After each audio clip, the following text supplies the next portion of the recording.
کوئی خرابی ہو بھی صحیح تو وہ ہمیں دکھائی نہیں دیتی. مجھے اپنے والد گرامی رحمۃ اللہ علیہ کی بات یاد آئی. فرمایا کہ محبت وہ چیز ہے، حبک شیء یعمی و یسم، جو تجھے اندھا کر دیتی ہے، جو تجھے بہرا کر دیتی ہے. تو اندھا ہو جاتا ہے، محبوب میں عیب دیکھ نہیں سکتا. بہرا ہو جاتا ہے، محبوب کی برائی سن نہیں سکتا. یہ تو اس صورت میں ہے کہ محبوب میں عیب ہو تو بھی دکھائی نہیں دیتا. اور اس کی ایک مثال بھی عطا فرمائی. فرمایا کہ ایسا ہوا کہ ایک شخص کو ایک کبڑی عورت سے عشق ہو گیا. کبڑا تو سمجھتے ہیں نا، وہ جو ہنچ بیک، کبڑی عورت سے عشق ہو گیا. تو لوگوں نے ظاہر مذاق اڑایا کہ دیکھو جی ان کا ماشاءاللہ ذوق دیکھو، ان کا انتخاب دیکھو، ان کا حسن نظر دیکھو، ایک کبڑی عورت سے عشق فرما رہے. تو تنگ آ کے اس نے کہا کہ یارو یہ عورت کبڑی نہیں ہے. تو لوگ بھی حیران پریشان، کبڑی نہیں ہے تو بھئی یہ کیا ہے؟ تو وہ کہتا ہے کہ تم نے کبھی پھول کے بوجھ سے جھکی ہوئی شاخ دیکھی ہے؟ پھول کا کتنا وزن ہوتا ہے، لیکن وہ شاخ اتنی نرم و نازک ہوتی ہے کہ پھول کا وزن برداشت نہیں کر سکتی اور جھک جاتی ہے. تو یہ عورت بھی اتنی نرم و نازک ہے کہ اپنے حسن کا بوجھ برداشت نہیں کر سکی اور جھک گئی. تو محبت تو وہ چیز ہے جو عیب کو خوبی اور کمال بنا کے دکھا دیتی ہے. اور میں اگر اپنی افتاد طبع کے تحت اس کو ایک دوسرے زاویے سے کہوں تو مجھے وہ ایک شعر یاد آیا. وہ ایک صاحب تھے، وہ ایک بھینگی خاتون سے عشق میں مبتلا تھے. بھینگا تو سمجھتے ہیں نا. تو کسی نے جب تانے دیے تو انہوں نے جواب دیا کہ وہ شوخ اگر بھینگا ہے تو کیا، ہم لوگ اسی میں خوش ہیں کہ وہ شوخ اگر بھینگا ہے تو کیا، ہم لوگ اسی میں خوش ہیں کہ وہ جب غیر کی جانب دیکھے ہے ہم پر بھی نظر ہو جاتی ہے. اب ذرا دیکھیے کہ بھینگا پن تو عیب ہے نا، لیکن محبت والی نگاہ جو ہے وہ عیب کو کمال بنا دیتی ہے. تو محبت وہ چیز ہے جو عیب کو کمال بنا دیتی ہے. اور اگر کسی کو بے عیب ذات میں عیب دکھائی دینے لگے تو محبت کے دعوے میں سچا تو نہیں ہو سکتا. حضرات مکرم، میرے آقا کریم صلی اللہ علیہ وسلم کی محبت پر اتنا اصرار کیوں ہے؟ لوگ کہتے ہیں کہ جناب آپ بات کریں عشق الہی، اللہ سے محبت کی، تو عشق رسول پہ اتنا اصرار کیوں؟ دیکھیے بات یہ ہے، میں ایک آیت سے ذرا گواہی دلواؤں، شاید بات آسان ہو جائے. یا ایھا الذین آمنوا اتقوا اللہ وابتغوا الیہ الوسیلہ. اے ایمان والو اللہ سے ڈرو اور اس کی طرف وسیلہ تلاش کرو. وسیلہ کیوں تلاش کرو؟ اللہ سے قرب کے لیے. یہ وسیلہ اللہ سے قرب کے لیے پکڑا جائے گا. تو سوال یہ ہے کہ آدمی جس سے ڈرتا ہو اس سے قریب ہونا چاہتا ہے یا دور بھاگنا چاہتا ہے؟ جس سے ڈرتا ہو اس سے تو دور بھاگے گا نا. قریب کس سے ہونا چاہیے گا؟ جس سے محبت کرتا ہو. تو فصاحت کلام کا تقاضا تو یہ تھا کہ اللہ فرماتا ہے اے ایمان والو احبوا اللہ، اللہ سے محبت کرو. جو اللہ سے محبت کرو گے تو اس کے قرب کی راہیں ڈھونڈو گے، قریب ہونا چاہو گے تو اس کے لیے تم وسیلہ تلاش کرو گے. لیکن یہاں عجیب معاملہ ہے، رب کائنات فرماتا ہے کہ اے ایمان والو اتقوا اللہ، اللہ سے ڈرو. تو مولا جب ڈرتے ہیں تو پھر تو دور بھاگیں گے. اور یہاں پر وسیلے کا ذکر بظاہر فصاحت کے معیار سے ہٹا ہوا نظر آتا ہے. اس بات کو ذرا سمجھیے. بات یہ ہے کہ آپ اگر رات کا وقت ہو، کسی ویرانے سے گزرے ہو، جنگل سے گزرے ہو، تو خوف محسوس ہوتا ہے. اچھا، جو آپ کے ذہن میں خوف آیا ہے تو کیا اس کی کوئی شکل ہے کہ کس چیز سے ڈر رہے ہیں آپ؟ نہیں. وہ کوئی چڑیل ہے، کوئی بھوت ہے، کوئی درندہ ہے، کوئی کیڑا مکوڑا ہے، کوئی سانپ ہے، بچھو ہے، کوئی شیر ہے، بھیڑیا ہے، کیا چیز ہے یہ نہیں پتا کہ کس چیز سے خوف ہے، وہ کوئی پچھل پہری ہے یا کچھ اور ہے، لیکن آپ ڈر رہے ہیں۔ خوف کے لیے کوئی شکل کوئی صورت ضروری نہیں ہے، خوف ویسے ہی انسان پر حاوی ہو جاتا ہے، لیکن محبت کے لیے کوئی پیکر چاہیے، کوئی چہرہ چاہیے، لب و رخسار چاہیے، خط و خال چاہیے، نقش و نگار چاہیے، کوئی قد و قامت چاہیے۔ تو محبت کے لیے جب تک کوئی خاکہ آپ کی نگاہوں کے سامنے نہ ہو، آپ محبت اس طرح محسوس نہیں کر سکتے، لیکن خوف کے لیے کوئی شکل و صورت درکار نہیں ہے۔ اب ظاہر ہے کہ رب کائنات سے اگر ہم ڈرتے ہیں تو اس کے لیے تو اس کی کا کوئی چہرہ کوئی شکل کوئی صورت کوئی پیکر ہم نہیں ڈھونڈیں گے، لیکن جب محبت کرنا چاہیں گے تو اس کے لیے کوئی پیکر چاہیے۔ اگر میں جو آیت کریمہ تلاوت کی اس کی طرف متوجہ ہو جاؤں تو شاید راستہ آسان ہو جائے۔ قل اے محبوب آپ کہہ دیجئے ان کنتم تحبون اللہ، اگر تمہیں اللہ سے محبت ہے، اگر تم اللہ سے محبت کرتے ہو، فاتبعونی تو میری اتباع کرو۔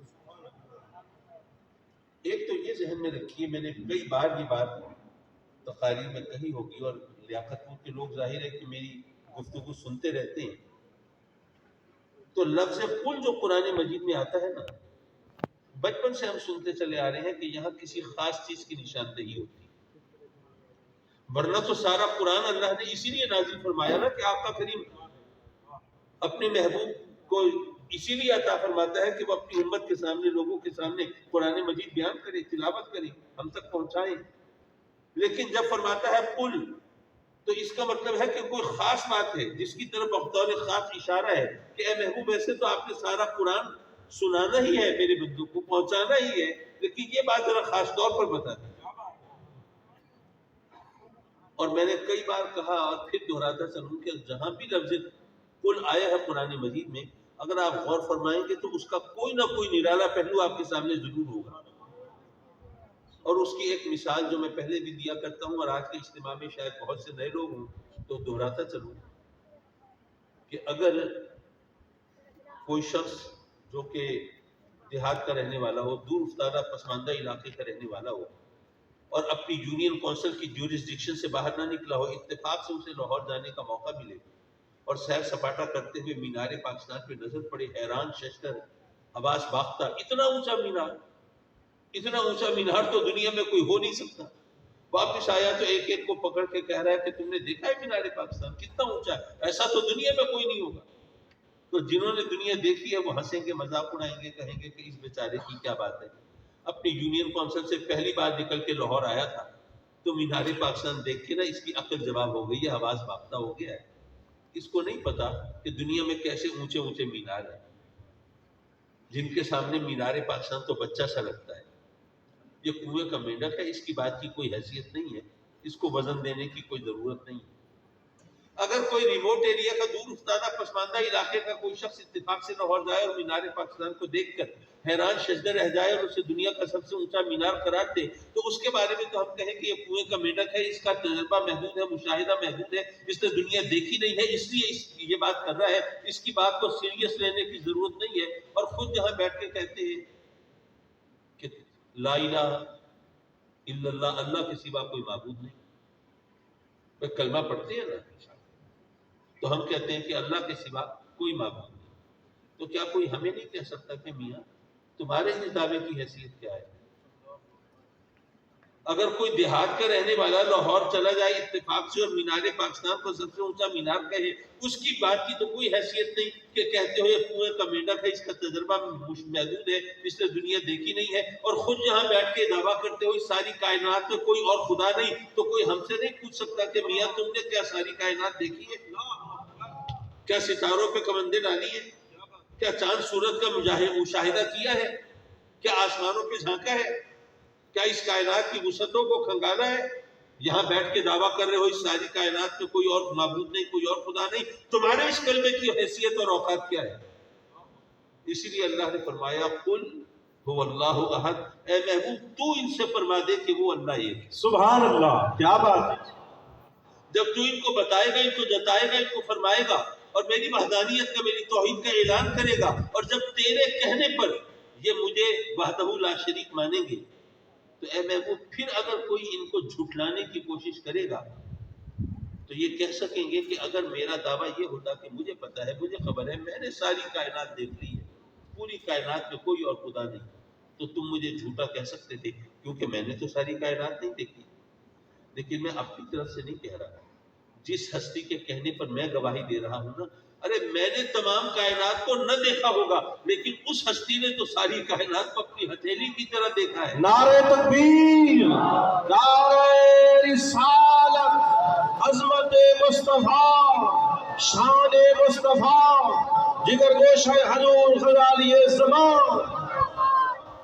اب یہاں پر قل ہو اللہ احد میں لفظ قل کا مفہوم متعین ہوا نا، کہ اس میں دراصل ہمارے ایمان اور ہمارے کلمے کے اعتبار اور وزن کی گنجائش ہے، اور پتہ چلے کہ جناب کیوں ہمارے ایمان کا اعتبار یہاں پر ہوتا ہے اور لوگ اس کا وزن محسوس کرتے ہیں۔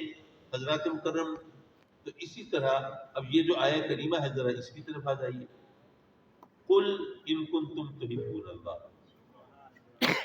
اے محبوب کہہ دے، کن سے کہہ دے؟ جن کا دعویٰ ہے کہ انہیں اللہ سے محبت ہے، اور آپ جانتے ہیں کہ جو محبت کرنے والے ہوتے ہیں ان کی تڑپ ہوتی ہے، خواہش ہوتی ہے کہ محبوب ان سے ہم کلام ہو تو صحیح، اپنے ہونٹوں کو ہماری خاطر جنبش دے تو صحیح، اس کی آواز ہمارے کانوں میں رس گھولے تو صحیح۔ تو محبت کرنے والوں کی بہت بڑی خواہش ہوتی ہے۔ تو مولا ان کا یہ دعویٰ تھا کہ وہ تجھ سے محبت کرتے ہیں، تو کیا تجھ سے محبت کرنے والوں کی اتنی اوقات بھی نہیں ہے کہ تو خود ان کو جواب دے دے؟ قل، اے محبوب تو کہہ دے۔ یہ کلام، یہ زبان غیر سے شرح آرزو ہو رہی ہے۔ مولا وہ ان کا دعویٰ تھا تجھ سے محبت کرتے ہیں، ان کی محبت کا اتنا بھرم تو رکھ لیتا مولا کہ جو کہنا تھا خود کہہ دیتا، جو جواب دینا تھا خود دے دیتا، لیکن تو اپنے محبوب سے کہلوا رہا ہے، یہ بات تو سمجھ میں نہیں آئی۔ حضرات مکرم، یہاں پہ ذرا حسن و عشق کا فلسفہ سمجھنے کی کوشش کیجیے۔ یاد رکھیے کہ حسن اور عشق میں اصل اہمیت حسن کی ہے۔ یہ بات شاید کانوں کو اجنبی لگے، وہ اس لیے کہ ہم تو یہی بتاتے ہیں کہ اصل چیز عشق ہے، عشق کی گرمی، عشق کی تپش، عشق کی حدت، وہ دراصل ہمارے جذبے کو وہ نکھارتی ہے، سنوارتی ہے، اور ہم کسی قابل ہوتے ہیں تو عشق ہمارے لیے رہنما ہے اور عشق ہی کو ہم اہمیت دیتے ہیں۔ لیکن میں عرض کروں گا، یاد رکھیے کہ جب آپ عشق اور حسن میں کمپیریزن کریں، تقابل کریں، تو آپ کو معلوم ہوگا کہ عشق اپنے وجود کے لیے حسن کا محتاج ہے۔ جب تک حسن نہیں ہوگا عشق تو نہیں ہو سکتا، جب تک حسن نہیں ہوگا محبت نہیں ہو سکتی، عشق نہیں ہو سکتا۔ لیکن حسن اپنے وجود کے لیے عشق کا محتاج نہیں۔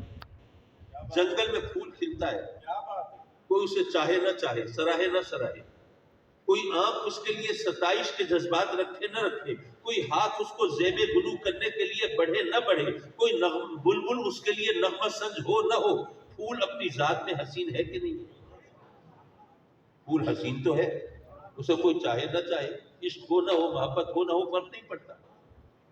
لیکن عشق نہیں ہو سکتا، محبت نہیں ہو سکتی جب تک کہ حسن نہ ہو۔ اچھا ماشاءاللہ چٹکیاں لینے والے ہوتے ہیں، اعتراض کرنے والے ہوتے ہیں، اگر ممکن ہے کوئی صاحب چٹکی لے کے کہیں کہ آپ نے کہا کہ بغیر حسن کے محبت نہیں ہوتی، یہ بات تو محل نظر ہے۔ وہ اس لیے کہ ماں کو بیٹے سے محبت ہے یا نہیں ہے، بچے سے لازمن ہے۔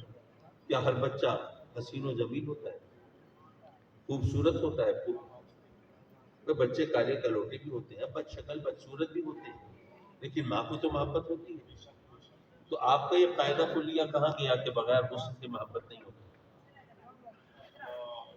میں عرض کروں گا کہ بات یہ ہے کہ قاعدہ کلیہ درست ہے، غلطی آپ سے ہوئی، آپ نے یہ سمجھا کہ شاید عشق صرف چہرے میں ہوتا ہے، صرف جسم میں ہوتا ہے، صرف نقش و نگار میں ہوتا ہے، لب و رخسار میں ہوتا ہے۔ نہیں یارو، عشق جذبے کا بھی ہوتا ہے، حسن احساس کا بھی ہوتا ہے، حسن رشتے کا بھی ہوتا ہے. ماں بیٹے کا رشتہ ہے، حسین رشتہ ہے کہ نہیں ہے؟ مامتا کا جذبہ درمیان میں کار فرما ہے، حسین جذبہ ہے کہ نہیں ہے؟ حسن کسی نہ کسی شکل میں ہوگا تبھی محبت ہوگی، بغیر حسن کی محبت نہیں ہو سکتی. تو رب کائنات نے گویا یہ فرمایا کہ اے مجھ سے محبت کا دم بھرنے والوں، یہ بتاؤ میرے حسن کو دیکھا ہے، میرے جمال کا مشاہدہ کیا ہے؟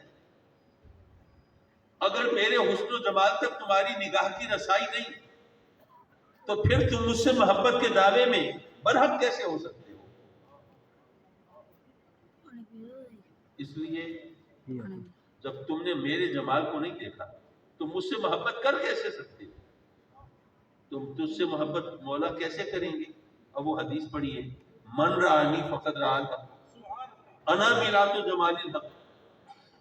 پتہ یہ چلا کہ اللہ کے حسن کے جلوے تو میرے آقا کریم کے چہرے کے آئینے میں چھلکتے اور جھلکتے ہیں. سبحان اللہ. تو اللہ سے محبت کرنے والے میرے آقا کریم کے چہرے سے نگاہیں چرا کے اور آنکھیں بچا کے اور کنی کترا کے اگر اللہ سے محبت کا دعویٰ کریں گے تو اللہ فرماتا ہے میں قبول نہیں کرتا. وہ اس لیے کہ جب تک حسن نہ ہو محبت ہو ہی نہیں سکتی. اچھا یہاں پر آپ پھر ایک اور اعتراض کر سکتے ہیں. آپ کہیں کہ اچھا جی ٹھیک ہے، آپ نے کہہ دیا کہ بغیر حسن کے محبت نہیں ہو سکتی، دلیل بھی دے دی کہ ماں بیٹے کے درمیان حسن کے کچھ اور انداز ہیں تو مان لیا. لیکن یہ کہنا کہ آقا کریم کے بغیر اللہ سے محبت نہیں کر سکتے، یہ بات تو سوچنے کی ہے. وہ اس لیے کہ کائنات میں جہاں بھی حسن ہے وہ کس کا ہے؟ اللہ کا ہے. اگر کلیوں میں ہے، پھولوں میں ہے، تتلیوں میں ہے، جگنوؤں میں ہے، ریگزاروں میں ہے یا آبشاروں میں ہے یا کوہساروں میں ہے، وہ چہروں میں ہے یا منظروں میں ہے، جہاں بھی حسن ہے وہ اللہ کا ہے. کھیتوں میں ہے، کھلیانوں میں ہے تو یہ اللہ کا حسن ہے. تو یہ تمام کائنات میں جو اللہ کا حسن ہے اس کو دیکھ کر کے ہم اللہ سے محبت نہیں کر سکتے. بات تو ٹھیک ہے اور وزنی بھی ہے. میں بھی عرض کروں گا کہ بات تو درست ہے لیکن اتنی بات آپ کو بھی ماننی پڑے گی. میں نے تو مان لیا کہ تمام کائنات میں حسن اسی کا ہے، لیکن آپ کو بھی ماننا پڑے گا کہ تمام کائنات میں اس کا حسن بکھرا ہوا ہے اور میرے آقا کریم کی ذات میں سمٹا ہوا ہے. سبحان اللہ. نعرہ تکبیر، نعرہ رسالت، نعرہ تحقیق، نعرہ حیدری، شان مصطفیٰ. تو یارو جس ذات میں اس نے اپنے حسن کے جلوے سمیٹ کے رکھ دیے ہیں اس سے نگاہیں چرا کے تم اللہ سے محبت کا دعویٰ کرو تو فرماتا ہے کہ وہ مقبول و منظور نہیں ہے. کل اے محبوب تو ان سے کہہ دے جن کا دعویٰ ہے نا مجھ سے محبت کرتے ہیں، تو جب تک تیرا واسطہ درمیان میں نہیں ہوگا میری بارگاہ میں ان کا دعویٰ محبت بھی مقبول و منظور نہیں. اور یہاں پر ایک نقطہ اور بھی ہے، وہ بھی ذرا عرض کرتا چلو سمجھتے چلیے. دیکھیے جس طرح تمام کائنات میں حسن اسی کا ہے تو اسی طرح یہ تمام کائنات میں اگر آفتاب میں نور چمک رہا ہے تو کس کا ہے؟ اللہ کا ہے. چاند میں، سورج میں، ستاروں میں، سیاروں میں، شمع میں، جہاں بھی نور ہے اسی کا ہے. تو یارو اگر اللہ کا نور آفتاب میں چمکے تو شرک تو نہیں، اور اللہ کا حسن پھول میں جھلکے تو یہ بھی شرک. کیا بات ہے. تو اگر اس کے علم و اختیار کے جلوے اس کے محبوبوں میں نظر آ جائے سبحان تو اللہ. شرک ہوتا ہے.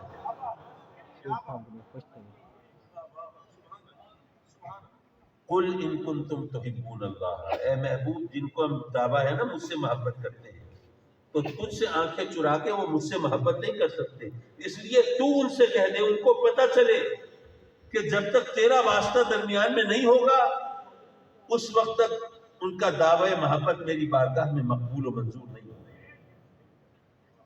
حضرات مکرم، رب کائنات نے انسان کو جو شرف جو فضیلت عطا فرمائی، انسان اشرف المخلوق ہے نا.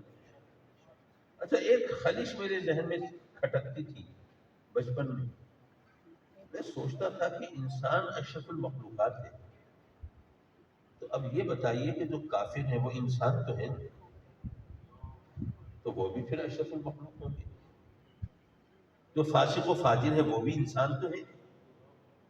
تو ہم انسان کو اشرف المخلوق کہتے ہیں، تو پھر کافروں کو بھی کیا فرشتوں سے افضل مانیں گے؟ کیا فاسقوں اور فاجروں کو بھی کیا تمام مخلوق سے اعلیٰ اور ارفع مانگیں گے؟ اور اگر نہیں مانتے تو یہاں پر اشرف المخلوق ہونے کے لیے کوئی اور شرط تو عائد نہیں کی گئی، صرف یہی بتایا گیا نا انسان اشرف المخلوقات ہے۔ حضرات مکرم، اشرف المخلوق ہونے کی پہلی دلیل تو سیدھی سادی ہے کہ انی جاعل فی الارض خلیفہ، اللہ نے انسان کو اپنا خلیفہ بنایا زمینوں میں۔ اچھا، خلیفہ کسے کہتے ہیں؟ آج کل مسئلہ یہ ہو گیا ہے کہ ہم نے اسلامی جو ٹرمینالوجی ہے، جو اصطلاحات ہیں، ان کو بھی مذاق بنا دیا ہے۔ آپ دیکھیے، ایک وقت وہ تھا جب ملا کا لفظ عزت کا لفظ تھا۔ حضرت ملا علی قاری رحمۃ اللہ علیہ، حضرت ملا جیون رحمۃ اللہ علیہ، بڑے بڑے نام ہیں، تو ملا کا لفظ عزت کا لفظ تھا۔ لیکن جب انگریز آیا تو اس نے کہا کہ یہ جو عزت کے لفظ سمجھے جاتے ہیں، ان کو تضحیک اور تحقیر کی علامت بنا دو، تاکہ ان کے دلوں سے جو وہ عزت اور عظمت کے نقوش ہے وہ مٹ جائیں ان ہستیوں کے۔ تو اسی طرح خلیفہ کا لفظ بعض علاقوں کے اندر یہ حجام کے لیے استعمال ہوتا ہے، اور بھی کوئی زیادہ ٹھیک ہے، اگر بزرگان دین کے خلیفے کی بات ہو تو چلیے وہ ایک وقار اور ایک عزت ہوتی ہے، وگرنہ ویسے خلیفہ کا لفظ بولا جائے تو اس پہ کسی خاص عزت اور کسی خاص عظمت کا پہلو تو سامنے نہیں آتا۔ لیکن خلیفہ کہتے کسے ہیں؟ خلیفہ کو اگر ٹرانسلیٹ کریں، اس کا ترجمہ کریں تو اردو میں کہیں گے نائب، انگلش میں کہیں گے وائس یا ڈیپٹی، جیسے chairman vice chairman, president vice president, صدر نائب صدر۔ تو جو نائب ہوتا ہے اس کا کام کیا ہوتا ہے؟ اس کا کام یہ ہوتا ہے کہ اگر جو اصل صاحب اقتدار و اختیار ہے اگر وہ نہیں ہے تو اس کی غیر موجودگی میں سسٹم کو چلانے کے لیے، کام کو جاری رکھنے کے لیے وہ پھر اس کے اختیارات کو وہ استعمال کرتا ہے۔ اگر پریزیڈنٹ آف پاکستان ملک میں نہیں ہے لیکن اب یہاں پر نظام حکومت تو چل رہا ہے، تو اس کی موجودگی میں کوئی شخص ہوگا جو اس کی اتھارٹی کو استعمال کرے گا، جو اس کے اختیارات کو استعمال کرے گا، وہ اسپیکر ہوگا۔ اگر اسپیکر بھی نہیں ہے تو چیئرمین سینٹ ہوگا جو اس کے اختیارات کو استعمال کرے گا۔ تو خلیفہ وہ ہوتا ہے جو اصل صاحب اختیار کی غیر موجودگی میں اس کا اختیار استعمال کرتا ہے، اس کی اتھارٹی کو استعمال کرتا ہے۔ لیکن مسئلہ یہ ہے کہ اللہ تو غیر موجود ہو ہی نہیں سکتا، اللہ تو غیر موجود نہیں ہو سکتا۔ جب وہ نہیں ہو سکتا تو پھر اس کو خلیفہ بنانے کی کیا ضرورت ہے؟